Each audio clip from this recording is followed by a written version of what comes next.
안녕하세요. 닥터 유 유태호입니다. 오늘의 주제는 가진 것이 스트레스입니다. 가진 것. 네, 여러분들은 어떤 걸 갖고 있나요? 물론 이제 많은 돈을 갖고 있고, 많은 부동산을 갖고 있고, 뭐 주식을 갖고 있고, 뭐 이런 것도 물론 갖고 있는 겁니다. 이게 이제 큰 소유가 되겠고요. 당장 내가 갖고 있는 것, 눈앞에 띄어 있는 것들, 오늘은 이제 눈앞에 있는 것들을 먼저 말씀을 드리고자 합니다. 내가 소유하는 것들, 뭘 소유하고 있을까요? 뭐 지갑, 뭐 저 같은 안경, 휴대폰, 뭐 옷, 뭐 핸드백, 뭐 모자, 이런 것들을 내가 쓰는 용품들을 갖고 있겠죠? 네, 집에 이제 내 거주 공간에는 많은 가구들이 있습니다. 또 많은 물건들이 있죠. 또 내가 일하는 공간에도 또 뭐 내가 쓰는 여러 가지 뭐 컴퓨터라든지 많은 물건들을 내가 갖고 있는 거죠. 근데 이게 이제 내가 다 가진 것들입니다. 그런데요, 이렇게 내가 가진 것, 즉 소유한 것들이 이렇게 많은데 실제로 그 중에서 내가 쓰는 것은 몇 %나 될까요? 여러분 이런 질문 해본 적 있으신가요? 내가 가진 건 내가 다 쓰는 것 같잖아요. 한때는 썼었어요. 그러니까 처음에 살 때는 썼었죠. 근데 지금 현재 내가 가진 것의 몇 %나 내가 쓸까요? 네, 조사를 해봤더니요. 뭐 거의 대부분이 내가 가진 것의 30%만 씁니다. 그러니까 나머지 70%는 안 쓰는 거죠. 네, 안 쓰는 걸 내가 소유하고 있는 겁니다. 그래서 이렇게 가진 것이 많다 보니까요, 뭐를 자꾸 늘리냐면요, 창고를 늘립니다. 네, 그래서 창고 공간이 늘어나죠. 또 뭐가 늘어나요? 정리함, 정리 선반, 이런 것들이 늘어납니다. 그래서 자꾸 이제 그런 거 가지고 정리를 해요. 안 쓰는 것들 자꾸 정리를 하잖아요. 그런데 나중에 보면은요, 그 창고 자체를 안 쓰게 돼요. 정리함 자체를 안 쓰게 돼요. 이것도 또 안 쓰는 게 안 쓰는 게 돼버리는 거죠. 정리 선반, 이게 다 안 쓰게 됩니다. 잘 살펴보세요. 그것조차도 안 쓰게 될 테니까요. 가진 것이 많은 것이 스트레스입니다. 이게 어떻게 스트레스일까요? 네, 첫 번째 스트레스는요, 이렇게 가진 것이 많다 보니까 실제로 그것들로 가득 쌓여 있어 가지고 내가 사용할 수 있는 공간이 점점 줄어듭니다. 그게 집이 됐던 아니면 내가 일하는 곳이 됐던, 원래는 훤했는데 자꾸 물건이 쌓여 가지고 내가 실제 공간이 줄어드는 거죠. 이게 첫 번째 스트레스고요. 두 번째 스트레스는요, 그것들을 자꾸 이렇게 치워야 되잖아요. 치고 정리하고 치고 정리하고, 가뜩이나 바빠 죽겠고 힘이 없어 죽겠고 기력이 다 소모됐는데 그걸 정리하고 치우고 하는 게 또 스트레스죠. 세 번째 스트레스는 뭔지 아세요? 네, 세 번째 스트레스는 이제 내가 기력이 떨어져 가지고요, 그걸 못 하겠어요. 힘이 들어서. 그런데 할 수는 없고, 근데 보면은 다 눈에 걸리거든요. 저것도 엉망이고 지저분하고 뭐 그냥 엉망진창이에요. 네, 눈에 걸리잖아요. 그걸 쳐다보고 있는 것도 스트레스죠. 실질적인 이게 또 해도 있습니다. 뭐냐면은요, 이제 우리가 낙상사고, 넘어지는 사고, 옛날에는 넘어져도 뭐 크게 안 다쳤는데요, 요새는 넘어져서 다리 부러지는 사람, 뭐 크게 다치는 사람이 굉장히 많이 늘었어요. 이 낙상사고의 상당수가 실내에서 일어납니다. 그러니까 집에서 또는 사무실에서 일어나거든요. 네, 그 왜 일어나느냐? 걸려 넘어지는 거예요. 그 뭐에 걸려 넘어지느냐? 내가 안 쓰는 물건, 내가 가진 것에 의해서 걸려 넘어지는 거죠. 또 한 가지 스트레스가 있습니다. 그게 뭐냐면요, 이건 이제 숨은 해입니다. 숨은 스트레스인데요, 그 쓰지 않는 것들을 살기 위해서 내가 돈을 벌어야 되는 스트레스, 이게 스트레스죠. 돈을 벌기 위해서 내가 얼마나 많은 시간과 노력과 아주 애써서 그걸 돈을 법니까?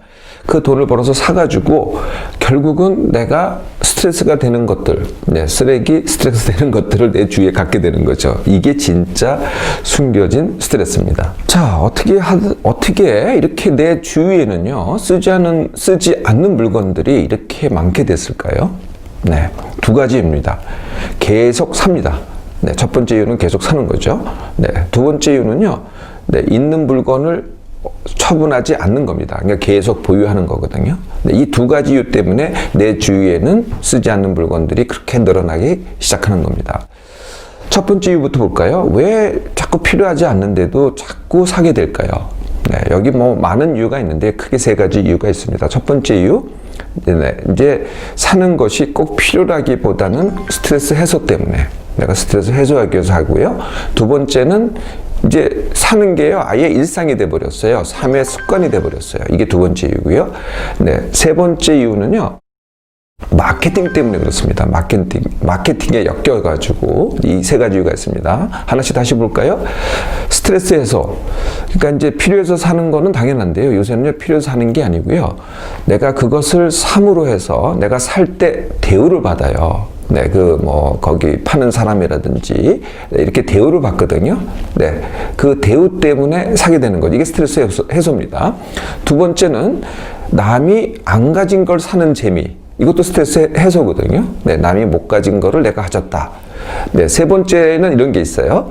아, 나는 이 정도는 살 수 있는 돈이 있어. 이건 이제 과시가 되는 거죠. 이것도 일종의 스트레스 해소입니다. 이런 이유 때문에 물건을 산다는 겁니다. 두 번째는요, 이제 습관인데요. 그냥 우리가 이제 밥 먹고 놀고 일하고 운동하고 이거 매일 하잖아요. 네, 이렇게 이제는 물건을 사는 것도 쇼핑을 하는 것도 그냥 삶의 일부분이 됐다는 거죠. 꼭 필요에 의해서 사는 게 아니고요. 그냥 사는 겁니다. 근데 말은 뭐 기념하기 위해서, 세상을 알기 위해서, 누구한테 선물하기 위해서 뭐 이런 이유를 대긴 하지만은 사실 그거는 거죽의 이유고요. 진짜 이유는 그냥 사는 게 그냥 일상화되어 있는 거죠. 나의 삶의 하나의 부분이 되어 있는 겁니다. 세 번째 이유가 이제 마케팅인데요. 네, 이 마케팅 굉장히 많이 보시죠. 뭐 별게 다 있습니다. 뭐 홈쇼핑, 인터넷 쇼핑, 뭐 세일, 뭐 반값, 무슨 보너스, 네, 그리고 요새는 뭐라 그래요? 마일리지, 네, 뭐 별게 다 있잖아요. 네. 네, 이게 이제 마케팅인데요. 이 마케팅이라는 거는요, 이 마케팅 자체가 뭐 내가 뭘 갖고 있느냐, 여기는 관심이 없어요. 마케팅이라는 건 뭐냐면은, 이제 이 생산자가 만들어서 창고에 쌓아놨어요. 이거를 어떻게 하면은 소비자의 창고, 즉 집이 되겠죠. 아니면 뭐 사무실이 됐던 이 생산자의 창고에 있는 걸 갖다가 소비자의 창고로 옮기느냐. 이게 이제 모든 관심사죠. 그래서 옛날에는 이제 이게 필요한 물건이다. 이렇게 이제 마케팅을 했는데요. 요새는 누구나 다 갖고 있으니 불필요한 물건을 갖다가 창고에서, 이 회사의 창고에서 집으로 옮기려니 다른 의미를 부여를 합니다.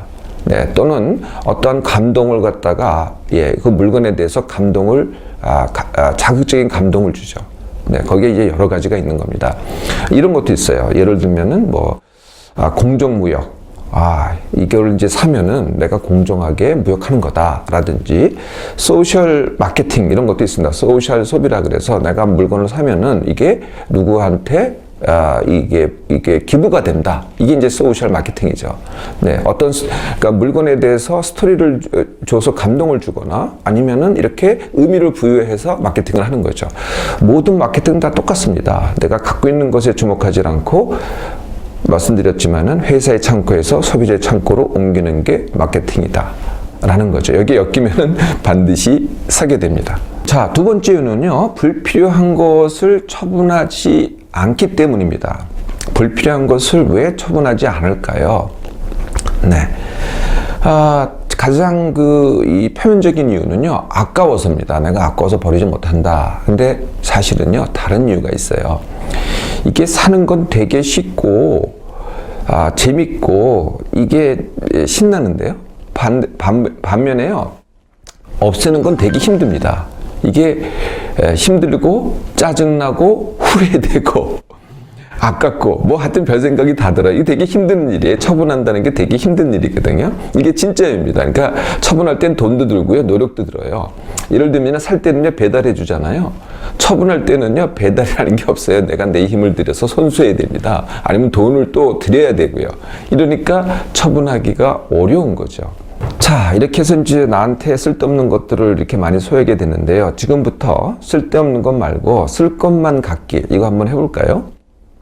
네, 한 3개월 정도 하시면 됩니다. 첫 번째, 있는 것만 쓰기 1개월. 두 번째, 쓸데없는 것 처분하기 1개월. 세 번째, 쓸 것만 사기 1개월. 이렇게 3개월만 하시면은요, 내 주위에 결과적으로 어떻게 되느냐. 네, 내가 쓸 것이 90%, 네, 쓸데없는 것이 10%. 이 쓸데없는 걸 완전히 없앨 수는 없어요. 그러니까 최종 목표가 어떻게 되냐면은 내가 쓸 것을 90% 갖고 쓰지 않을 것을 10%만 남기기. 이게 이제 새로운 훈련입니다. 자, 있는 것만 쓰기 1개월. 이건 어떻게 하느냐. 내가 뭐가 필요해요. 그러면 이제 그전에는 바로 가서 샀잖아요. 그러지 마시고요. 집안을 찾아보세요. 그게 뭐가 됐든. 찾아보세요. 정말 반드시 있습니다. 물론 똑같은 건 없어요. 똑같은 건 없는데 대체할 것은 누구나 반드시 있다는 거죠.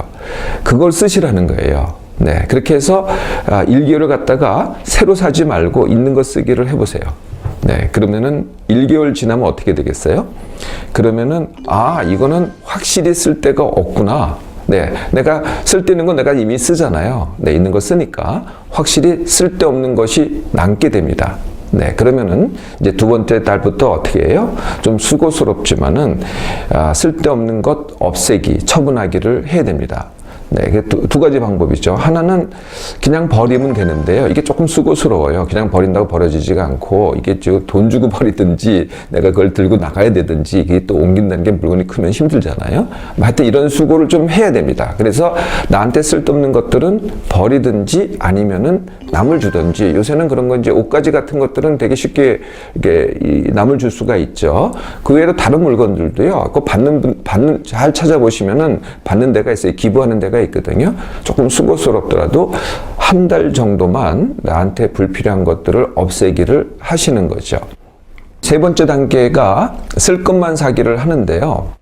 어디 가서 사느냐의 문제가 가장 큽니다. 그래서 보통 이제 대형마트 가서 싸게 산다 그러잖아요. 근데 대형마트 가서 사면은요, 이렇게 소량을 살 수가 없어요. 항상 다량을 사죠. 그래서 살 때는 되게 쌉니다. 네. 그래서 알뜰살뜰하게 물론 쓰는 분들도 있어요. 근데 대부분은 그게 쓸데없는 물건이 된다는 거죠. 다시 또 쌓이는 물건이 많거나 아니면은 음식 같으면 썩어서 다시 또 쓰레기가 되거나 이런 경우가 많거든요. 그래서 이 쓸 것만 살 때는요, 대형마트 가지 마세요. 절대로. 그냥 동네 슈퍼 가는 게 제일 낫습니다. 그것도요, 일주일에 한 번 가지 마세요. 그냥 매일 가도 됩니다. 그러니까 그날 쓸 거, 최소한 3일 이상 쓸 거는 절대 갖지 말라는 거예요. 네, 길어봤자 3일입니다. 그러니까 3일 내에 쓸 것만 사는 겁니다. 네, 그리고요, 냉장고가 그 쓸데없는 거에 주된 범인이더라고요. 냉장고를 크게 갖고 있으면은요, 잘 보세요. 그 쓸데없는 거 잔뜩 들어 있습니다. 심지어는요, 냉동실에 보면은 6개월 전, 1년 전 음식들도 잔뜩 쌓여 있어요. 네, 하루 날 잡으셔가지고요, 그거 다 버리세요. 네, 그러지 마시고 작은 냉장고가 좋습니다. 딱 조그만 냉장고에다가 한 며칠 먹을 치만 맨날 사다 놓는 겁니다. 이게 처음엔 되게 이게 번거로울 것 같잖아요. 이게 운동도 안 하시는 분들한테 그 슈퍼마켓 가는 것조차도 운동도 되고요. 굉장히 좋습니다. 그래서 3일치만 사다 놓으시라는 거죠. 네, 이렇게 하시잖아요. 네, 그러면은 이제 창고가 비게 됩니다. 네, 정리함도 불필요하게 되고, 그래서 나중에 정리함도 이제 또 처분해야 되겠죠. 정리 선반도 처분하게 돼요. 그래서 최종 목표는 내가 당장 쓸 것 90%, 네, 그리고 쓰지 않을 것 10%를 남기는 겁니다. 자, 이렇게 적게 가지고 살면은요, 몸도 편하고요, 마음도 편하고, 삶마저도 훨씬 더 쉽게 됩니다.